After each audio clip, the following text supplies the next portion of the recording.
Все началось, когда мне было 12 лет. Я тогда по возможности старался ездить к своей тете и навещать ее. В тот день я поехал к ней после окончания 6 класса. Я был очень рад тому, что школа закончилась, а значит можно было сидеть в компьютере сколько угодно. Когда я пришел к ней, все началось с разговора. «Ой, привет, а я даже и не знала, что ты сегодня придешь. Да ну, я решил тебя навестить». «Ох, я только с ночной. Ты иди чайник поставь, а я еще посплю». «Хорошо». Тогда я разулся и пошел ставить чайник. И решил ненароком позвонить своим друзьям и начать вместе играть. Через время чайник уже вскипел, и я налил себе чаю и пошел к компьютеру. Там я провел весь свой день. Ближе к 12 ночи все ушли спать, а я сидел и смотрел видео. Попалась мне реклама, и я остановил видео, чтобы сделать себе кофе. Но вдруг я услышал маленькие постукивания. Я невзначай подумал, что это в рекламе, и продолжил делать кофе. Но стуки повторились, и тогда я решил проверить, что там стучит. И к моему удивлению, реклама была на паузе. Что же тогда стучало? Стуки повторились уже с кухни, и тогда мне стало не по себе.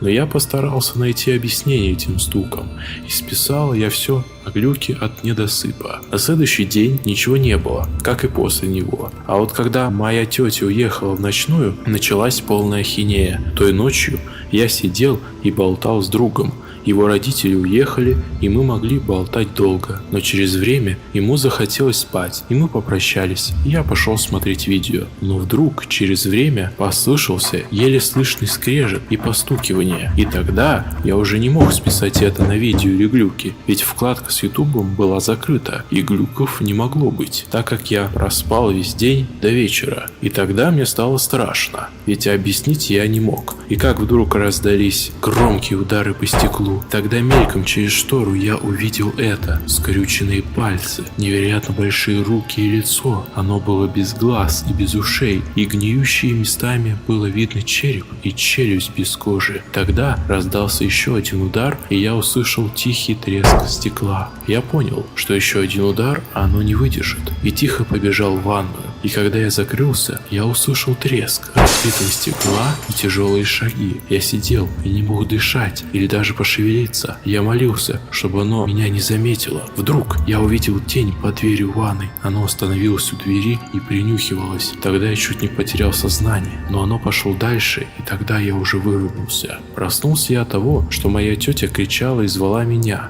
Когда я вышел, то увидел, что произошло. В комнате был беспорядок, стекла разбиты, шкаф был на полу, и все вещи были разбросаны. На кухне ничего не было затронуть, кроме стульев и ножей. «Ой, что же тут произошло? Ответь мне, пожалуйста». «Я не знаю, я сейчас тебе все расскажу». «Ну давай». После рассказанной истории я, как и думал, она не поверила. Она подумала, что это все я сделал, и, отругав меня, отправила обратно домой. Когда я приехал, то был уже вечер, и подруга бабушки удивилась моему раннему приезду, и тогда я ей все рассказал. На мое удивление, она рассказала мне очень интересную историю. «Ты вот знаешь, у нас тут в деревне нечисть обитает, да непростая. Она кого увидит, затем и будет гоняться, пока ее жертва не убежит, или пока она не найдет себе другую жертву. Тот, кто стучался и ворвался к тебе, его зовут Стукач. Он много кого преследовал, но вот за что тебя выбрал, я не знаю.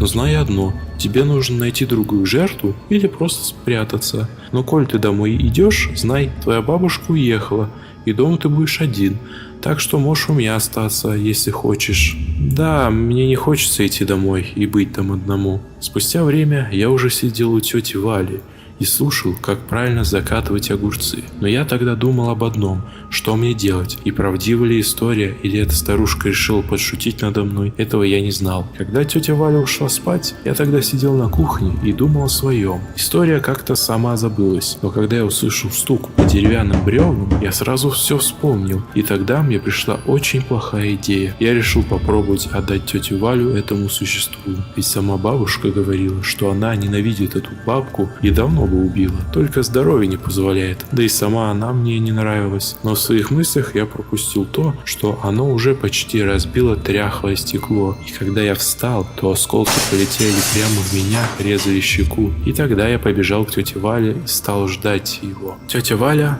спросонья спросила, что я тут делаю, но она не успела договориться, как на нее напрыгнуло то существо и вонзило свои когти прямо старушке в череп. И тогда я воспользовался моментом и убежал. Я не знал, куда я бегу, но прибежал я тогда к соседям, и мне открыл мужик лет 40 и даже не расспрашивая впустил меня. Мне казалось, он понял, что произошло, и поэтому он зашторил все окна, и он отвел меня в комнату без окон, где я провалился в сон. На следующий день была возня с полицией и скорой, но меня никто не расспрашивал, и через время они уехали. Приехавшая бабушка удивилась моему виду и стала расспрашивать меня, но я ничего не сказал. Послушайте, если вы услышите за окном скрежет или постукивание, то даст Бог вам удачи. Если вы выживете, то бегите, но так, чтобы оно вас не нашло.